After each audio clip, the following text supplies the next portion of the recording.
Un homme d'église s'est réveillé en sueur, certain d'avoir vu son visage. Ce visage souriait dans les journaux, parlait à la télévision, serrait des mains au sommet du pouvoir. Et si l'Antéchrist n'arrivait pas, mais qu'il était déjà là, parmi nous, depuis des années, mes amis, il y a des vérités que l'Église a préféré taire, tant elles dérangent le confort de nos dimanches tranquilles. Et pourtant, la parole de Dieu ne s'est jamais tue à ce sujet. Elle a parlé, elle parle encore, et elle nous avertit d'une présence que beaucoup refusent de reconnaître. Charles Spurgeon, cet homme que l'on appelait le prince des prédicateurs, disait souvent que l'Église endormie est le meilleur terrain pour l'ennemi.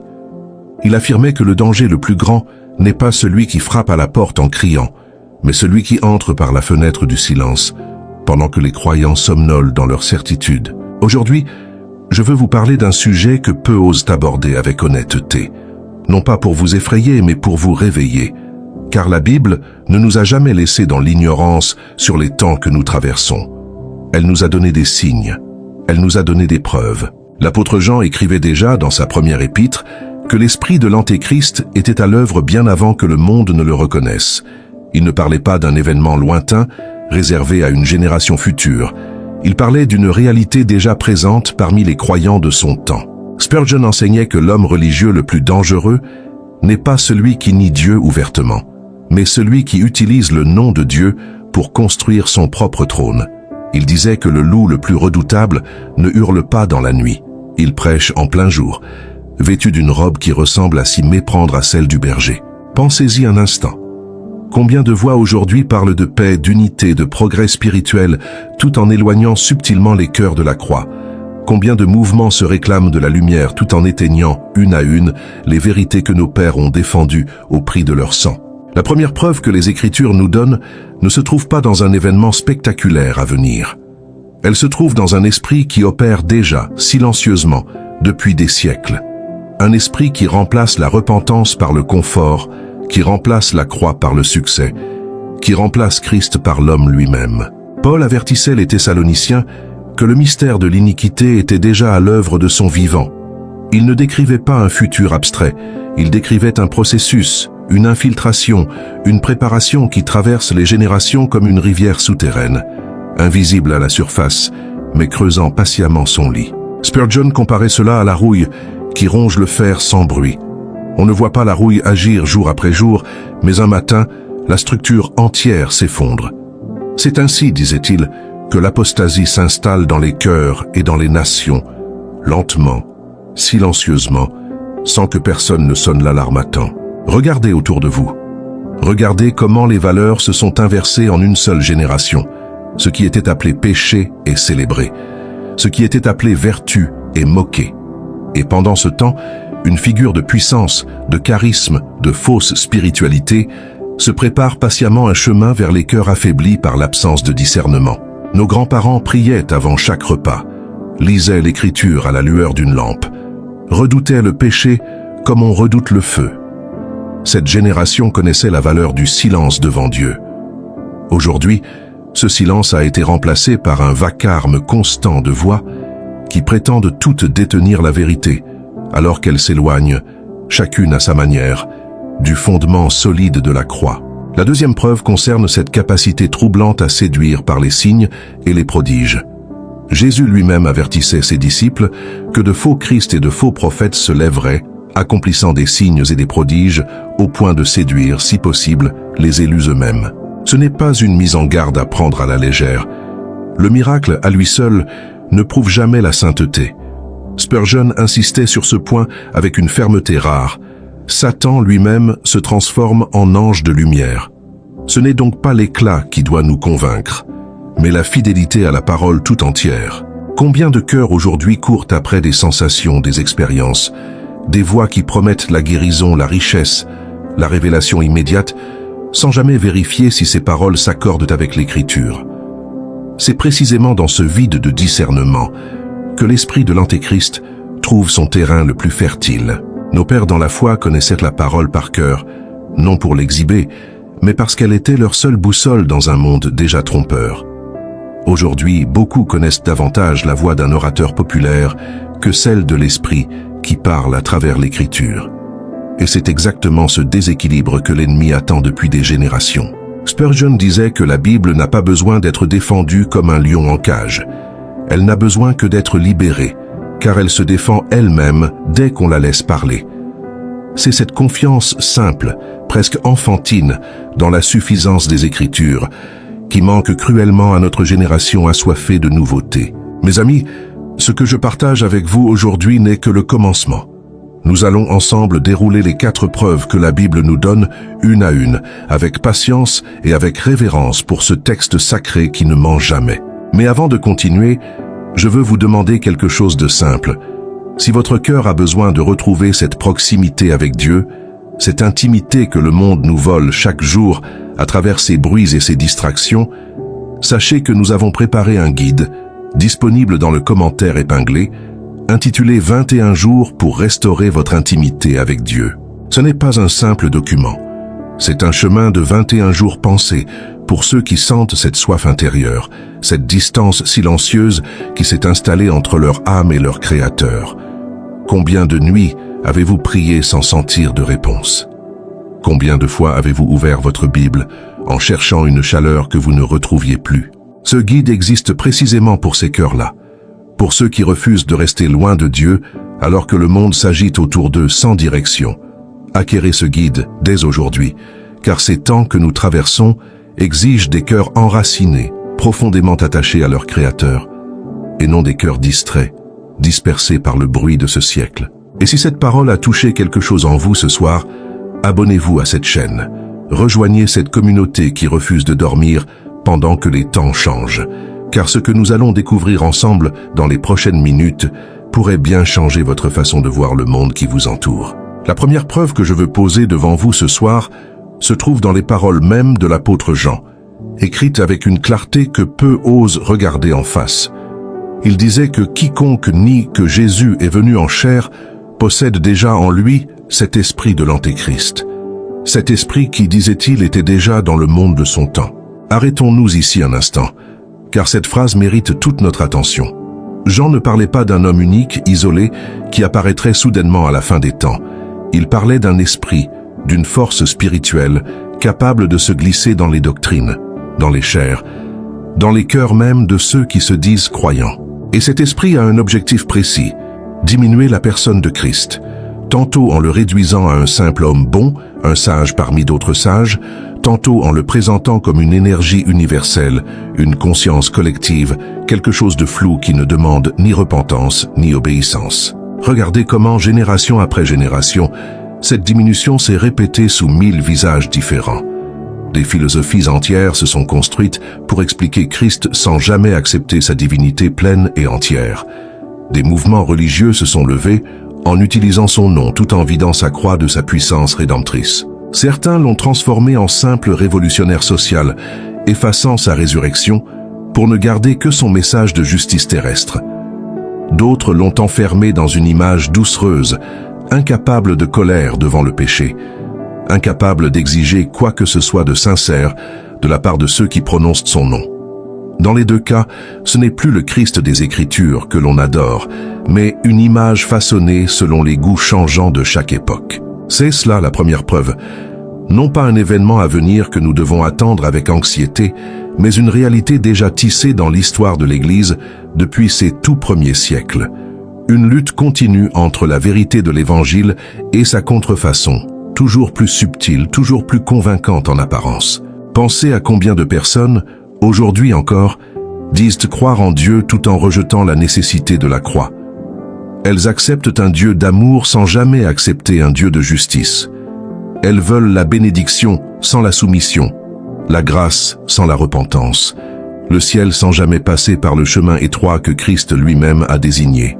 C'est exactement ce glissement que l'apôtre Paul décrivait aux Galates lorsqu'il s'étonnait qu'ils se détournent si vite de celui qui les avait appelés par la grâce de Christ pour se tourner vers un évangile différent, qui en réalité n'en est pas un. La deuxième preuve découle directement de la première, et elle concerne la manière dont cet esprit opère à travers des structures, des systèmes, des mouvements qui se présentent comme porteurs de solutions pour l'humanité tout entière. L'apôtre Paul écrivait aux Thessaloniciens que ce mystère de l'iniquité était déjà à l'œuvre, retenu pour un temps, mais actif malgré tout.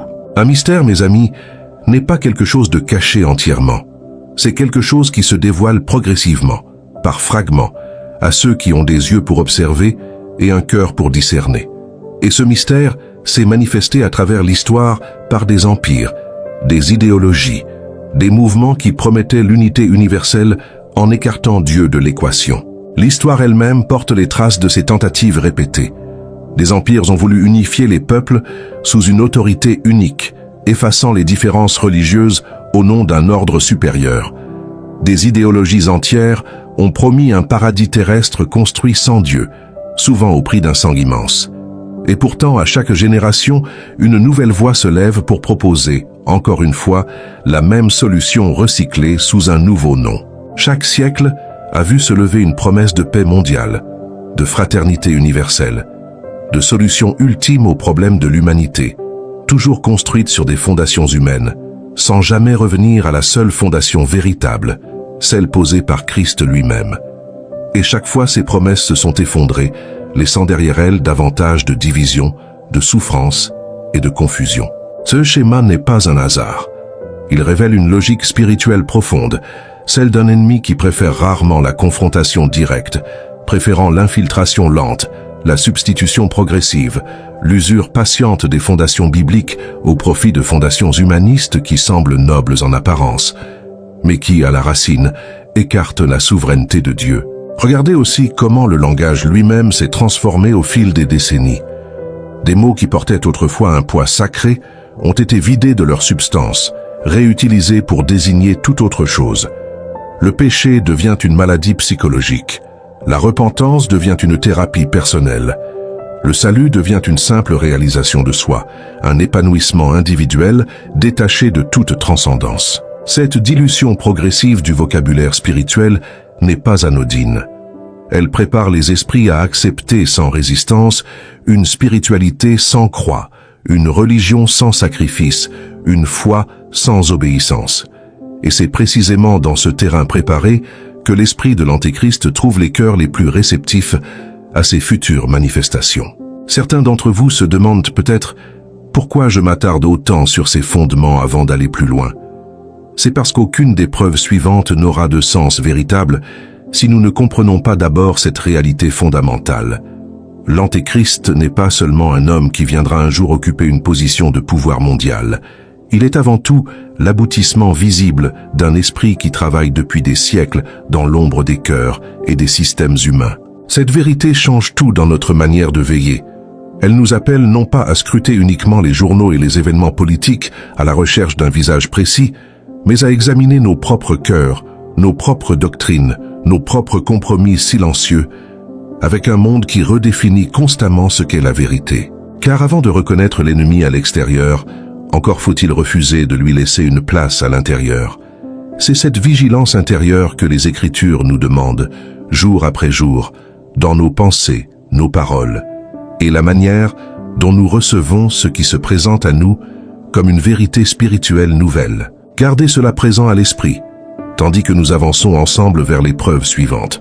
Chacune d'elles ajoutera une pièce à ce tableau que les Écritures dessinent depuis des siècles, non pour nourrir la peur, mais pour aiguiser le discernement de ceux qui refusent de dormir, pendant que les temps changent autour d'eux.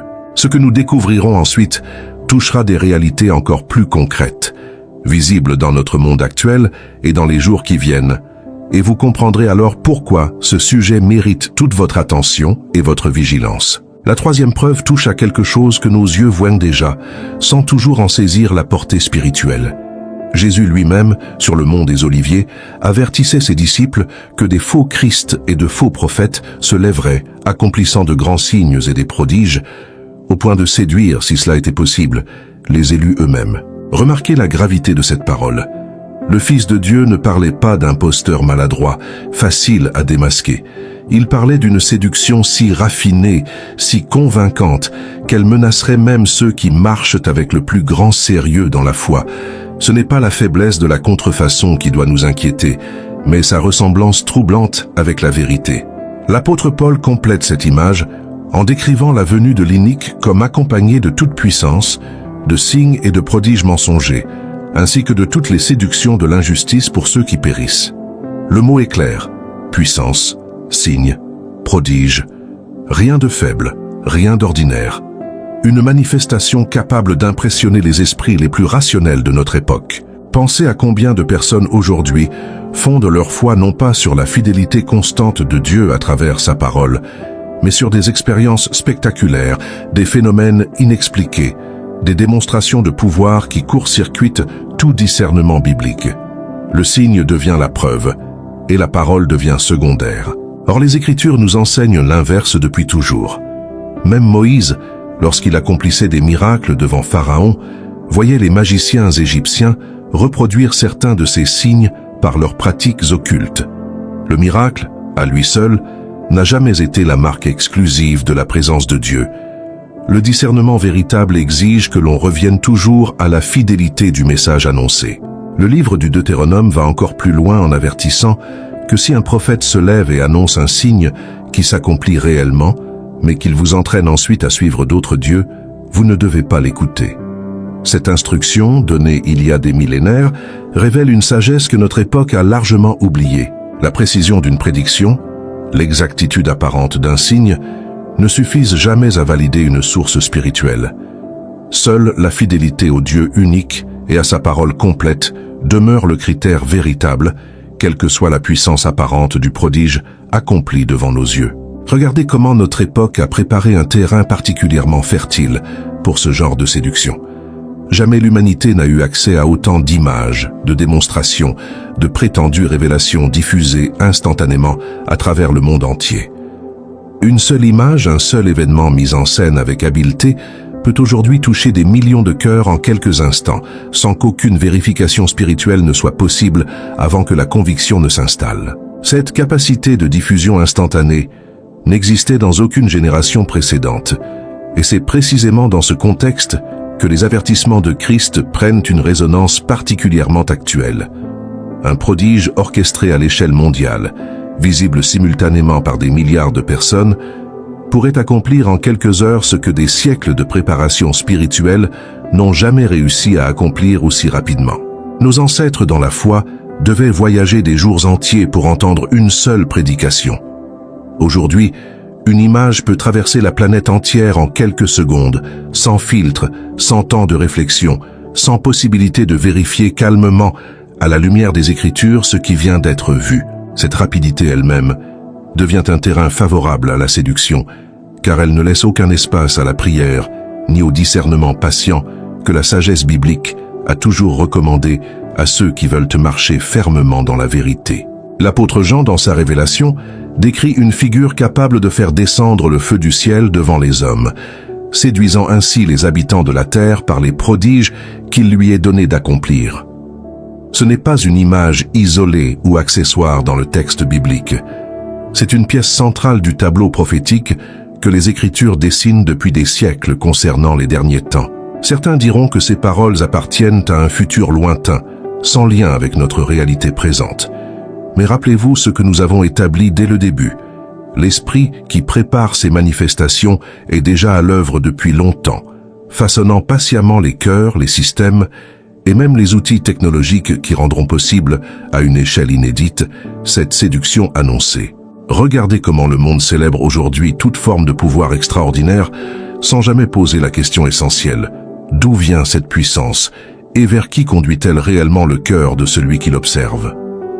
Une guérison spectaculaire, une prophétie apparemment exacte, un phénomène inexplicable ne prouve jamais à eux seuls la présence de Dieu. Combien de foules se sont rassemblées à travers l'histoire autour d'hommes capables de produire l'extraordinaire, pour découvrir bien plus tard que ces mêmes hommes conduisaient les cœurs loin de la vérité biblique vers un culte de la personnalité déguisé en réveil spirituel? Le fruit véritable ne se mesure jamais uniquement à l'instant du prodige, mais à la direction que prend dans la durée la vie de ceux qui l'ont contemplé. La véritable question demeure toujours la même à travers les siècles. Ce signe rapproche-t-il les cœurs de la croix, de la repentance, de l'obéissance à la parole entière de Dieu? Ou éloigne-t-il subtilement les âmes de cette vérité fondamentale en les tournant vers un homme, une organisation, un système qui se substitue progressivement à la place qui appartient uniquement à Christ? C'est cette question que chacun de nous devrait poser face à tout ce qui se présente comme extraordinaire dans notre époque. Non pas avec la peur qui paralyse, mais avec la vigilance sobre que les Écritures nous demandent constamment de cultiver, jour après jour à travers la prière et la connaissance fidèle de la parole. Car ceux qui connaissent profondément les Écritures ne sont pas plus intelligents que les autres, ni plus spirituels par nature. Ils sont simplement mieux armés pour reconnaître la contrefaçon lorsqu'elle se présente, habillés des plus beaux vêtements de lumière apparente. C'est cette préparation intérieure, patiente et quotidienne qui fera toute la différence lorsque les événements les plus troublants commenceront à se manifester ouvertement devant les yeux du monde entier. Gardez cette vérité gravée dans votre cœur. Le prodige impressionne toujours les yeux, mais seule la parole fidèle garde le cœur ancré, quelle que soit la puissance du spectacle offert au monde entier dans les jours qui viennent. Retenez cela avant d'aborder la prochaine preuve, car elle touchera très directement à la manière dont vos propres relations et vos choix quotidiens pourraient être mis à l'épreuve dans les jours à venir. La quatrième preuve touche à un domaine que nous préférons souvent éviter, car elle concerne nos relations les plus proches, nos foyers, nos familles. Jésus avertissait que dans les derniers temps, le frère livrerait son frère à la mort, et le père son enfant, que les enfants se soulèveraient contre leurs parents et les feraient mourir. Ces paroles semblent extrêmes lorsqu'on les lit rapidement, presque irréelles pour nos vies ordinaires. Mais regardez de plus près ce qui se produit déjà autour de nous. Combien de familles se sont brisées, non pas à cause d'un désaccord ordinaire, mais parce qu'un membre a choisi de suivre fermement les valeurs bibliques, pendant que le reste de la famille a choisi une autre direction, incompatible avec la parole de Dieu. Combien de parents se sont sentis trahis par leurs propres enfants pour avoir simplement affirmé leur foi ouvertement? Combien d'enfants ont été rejetés par leurs propres parents pour avoir refusé de suivre les valeurs changeantes de leur époque? Ce ne sont plus des cas isolés ou exceptionnels, c'est devenu dans de nombreux foyers une réalité douloureuse et quotidienne, vécue en silence par des croyants qui n'osent même plus en parler ouvertement. Ce déchirement des liens les plus sacrés n'est pas un simple accident de l'histoire humaine. C'est un signe précis que les Écritures avaient anticipé depuis longtemps. L'apôtre Paul écrivait à Timothée que dans les derniers jours surgiraient des temps difficiles, où les hommes seraient égoïstes, sans affection naturelle, calomniateurs, incapables de se maîtriser, ennemis des gens de bien. Regardez cette expression, sans affection naturelle. Ce n'est pas seulement une froideur passagère entre voisins ou collègues, c'est la rupture des liens les plus fondamentaux que Dieu lui-même a établis dans la création. L'amour entre parents et enfants, entre frères et sœurs, entre ceux qui devraient naturellement se protéger les uns les autres. Jésus lui-même complétait cette prophétie en déclarant que l'iniquité se multipliant, l'amour du plus grand nombre se refroidirait.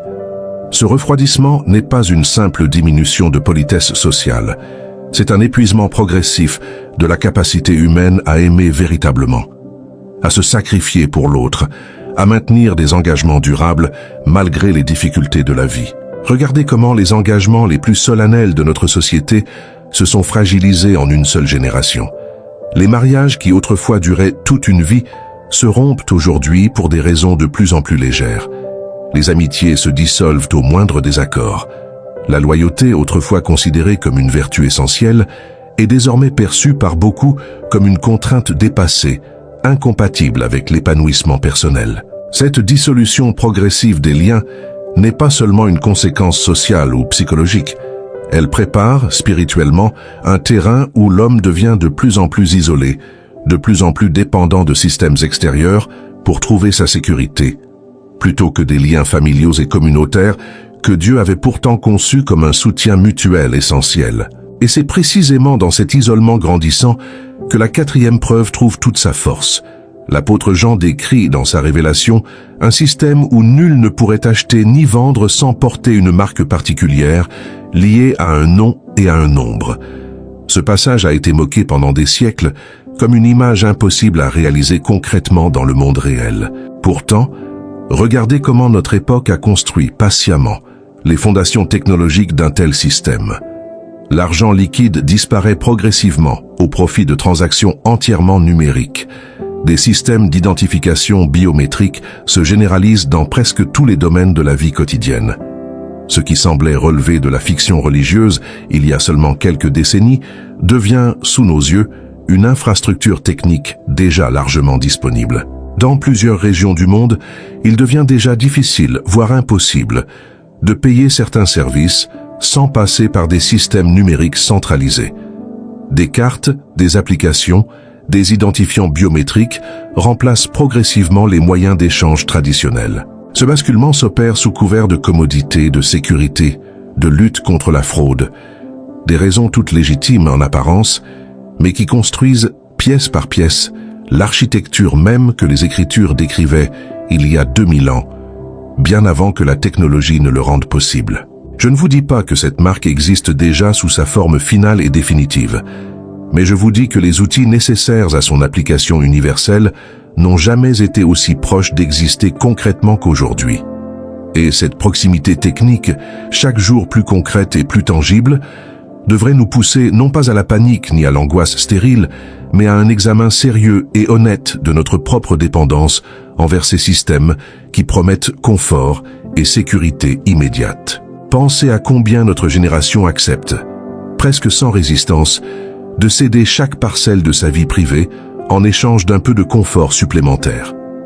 Chaque service gratuit, chaque facilité numérique exige en retour une part toujours plus grande de notre identité, de nos données, de notre liberté silencieuse. Cette habitude progressive à l'obéissance technologique prépare des cœurs déjà disposés à accepter, sans grande résistance, un contrôle bien plus vaste lorsque celui-ci se présentera ouvertement devant l'humanité tout entière. Ces 4 preuves, mes amis, ne fonctionnent jamais isolément. Elles s'entrelacent comme les fils d'un même tissu, préparés patiemment à travers l'histoire humaine. Un esprit qui diminue Christ, un mystère qui construit des systèmes d'unification sans Dieu, une séduction par les signes et les prodiges, et enfin, une froideur relationnelle qui isole les cœurs et les prépare à dépendre entièrement de structures extérieures pour leur survie même. Chacune de ces preuves, prises isolément, pourrait sembler anecdotique, propre à toutes les époques de l'histoire humaine. Mais c'est leur convergence, leur accélération simultanée sous nos yeux, en une seule génération, qui devrait éveiller notre vigilance. Jamais auparavant ces 4 réalités ne s'étaient manifestées avec une telle intensité. Au même moment, à l'échelle de la planète entière, touchant simultanément la doctrine, la politique, la technologie et jusqu'à l'intimité de nos foyers les plus précieux. Ce tableau n'est pas dressé pour vous plonger dans la peur, mais pour aiguiser votre discernement face à un monde qui change plus vite que nos consciences ne parviennent à le suivre. Ceux qui restent enracinés dans la parole, ceux qui cultivent des liens véritables fondés sur l'amour de Christ, ceux-là traverseront ces temps avec une stabilité que le monde entier ne pourra jamais leur offrir par ses propres moyens.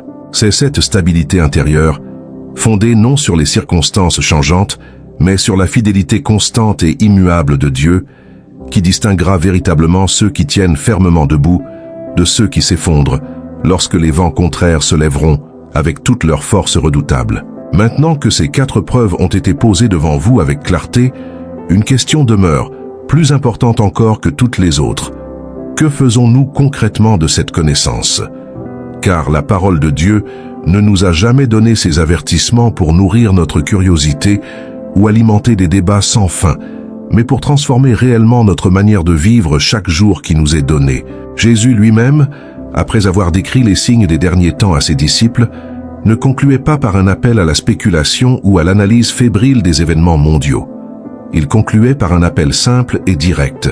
Veillez donc, car vous ne savez ni le jour ni l'heure où votre Seigneur viendra. Veiller ne signifie pas vivre dans une anxiété permanente, scrutant chaque nouvelle avec suspicion, voyant des signes prophétiques derrière chaque événement politique ou technologique. Veiller signifie plutôt maintenir son cœur éveillé, attentif, fidèle, peu importe ce que les jours à venir nous réservent concrètement. Pensez à l'image que Jésus utilisait lui-même dans sa parabole des 10 vierges. 5 d'entre elles étaient prévoyantes, ayant emporté suffisamment d'huile pour leurs lampes. Les 5 autres, insouciantes, se retrouvèrent démunies au moment décisif. La différence entre elles ne résidait pas dans leur connaissance des événements à venir, mais dans leur préparation quotidienne, silencieuse, constante. Toutes les 10 attendaient le même époux. Toutes les 10 connaissaient la promesse de sa venue. Mais seule la moitié d'entre elles avaient pris soin, dans les jours ordinaires, de remplir leurs lampes suffisamment pour tenir jusqu'au bout. Lorsque le cri retentit annonçant enfin l'arrivée de l'époux, il était déjà trop tard pour improviser une préparation qui aurait dû commencer bien avant cette heure décisive.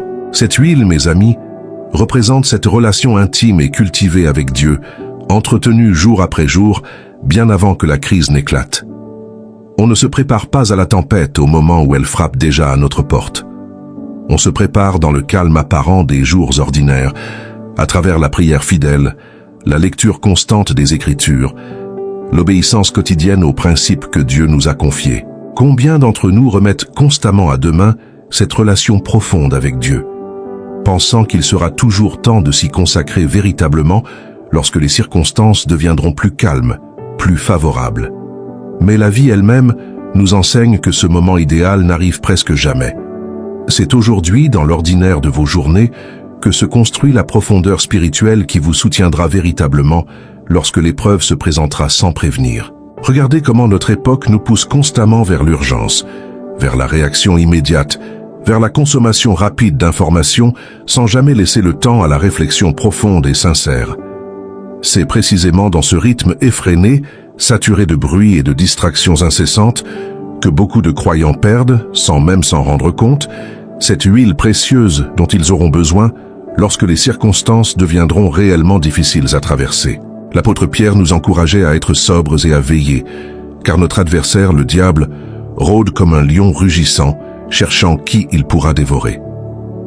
Remarquez ce mot, sobre. Ce n'est ni la panique ni l'indifférence que Dieu nous demande, mais une clarté d'esprit qui refuse à la fois l'aveuglement confortable et l'agitation stérile. Combien de croyants aujourd'hui basculent d'un extrême à l'autre, tantôt ignorant complètement ces vérités bibliques par confort intellectuel, tantôt sombrant dans une obsession malsaine pour les théories et les spéculations sans jamais revenir à l'essentiel, qui demeure toujours la même chose depuis 2000 ans. Connaître Christ, l'aimer, lui obéir et attendre patiemment son retour avec une espérance ferme. Ni l'indifférence confortable, ni l'obsession anxieuse ne reflètent le cœur que Dieu désire pour ses enfants. Entre ces deux extrêmes se trouve un chemin plus étroit, moins spectaculaire, mais infiniment plus solide. Celui d'une foi éveillée, informée, mais profondément enracinée dans la paix que seul Christ peut véritablement offrir à un cœur qui s'abandonne entièrement entre ses mains. Car voici ce que je veux que vous reteniez surtout. Ces temps difficiles que les Écritures annoncent ne sont jamais présentés comme une fatalité désespérante pour ceux qui appartiennent réellement à Dieu. Paul écrivait aux Romains que ni la mort, ni la vie, ni les anges, ni les dominations, ni les choses présentes, ni les choses à venir, ni aucune autre créature ne pourrait nous séparer de l'amour de Dieu manifesté en Jésus-Christ. Cette promesse demeure aussi solide aujourd'hui qu'au premier siècle. Aucun système de contrôle, aucune séduction spectaculaire, aucune trahison familiale, aucune pression sociale ne peut arracher de la main de Dieu celui qui s'y confie véritablement et qui demeure fidèlement attaché à lui jour après jour, dans l'obscurité comme dans la lumière. Retenez bien cette vérité, car elle constitue le fondement même de tout ce que nous avons partagé aujourd'hui. Nous ne parlons pas de ces réalités troublantes pour vous laisser dans le désespoir, mais pour vous rappeler que celui qui vous a créé, qui vous connaît intimement, tient fermement chaque circonstance de votre vie entre ses mains puissantes et bienveillantes, quelle que soit l'ampleur des bouleversements que ce monde traversera encore. Regardez aussi comment l'Église primitive, confrontée à des persécutions bien plus violentes que tout ce que nous connaissons aujourd'hui dans la plupart de nos contrées, n'a jamais cessé de croître, de se multiplier, de rayonner malgré l'adversité la plus féroce. La difficulté des temps n'a jamais été, dans l'histoire biblique, une raison suffisante pour que la foi s'éteigne. Elle a toujours été, au contraire, le terrain sur lequel la foi authentique se révèle et se fortifie véritablement devant les yeux du monde entier. Alors que faire concrètement dès aujourd'hui, face à tout ce que nous venons de partager ensemble avec sincérité? Renforcez votre connaissance des Écritures, non par curiosité passagère, mais par nécessité vitale pour ces jours qui viennent inévitablement. Cultivez des liens véritables avec d'autres croyants sincères, car l'isolement spirituel demeure l'un des terrains les plus favorables à la séduction que nous avons décrite ensemble. Priez avec constance, non pas seulement dans les moments de crise, mais chaque jour, comme on entretient une lampe qui doit rester allumée en permanence. Et surtout, gardez votre regard fixé sur Christ lui-même et non sur les événements du monde, car c'est lui et lui seul qui demeure notre roc au milieu de toutes les tempêtes que ce monde pourra encore traverser. Ce chemin de préparation quotidienne, humble et fidèle, vaut infiniment plus que toute la connaissance des événements futurs que nous pourrions accumuler sans jamais la mettre réellement et concrètement en pratique dans le quotidien de nos vies. Merci d'avoir marché avec moi jusqu'ici, cœur ouvert et esprit attentif. Ces vérités méritent d'être portées, pas seulement écoutées une fois puis oubliées. Si votre âme ressent cette soif de se rapprocher de Dieu, acquérez dès maintenant notre guide 21 jours pour restaurer votre intimité avec Dieu. Disponible dans le commentaire épinglé, un chemin concret pour raviver ce feu intérieur que le monde essaie sans cesse d'éteindre. Abonnez-vous à cette chaîne dès maintenant. Laissez un like, écrivez en commentaire ce que ce message a réveillé en vous et restez avec nous pour les prochaines vidéos qui s'annoncent déjà à l'écran. Que le Seigneur garde votre cœur éveillé et fidèle jusqu'à son retour.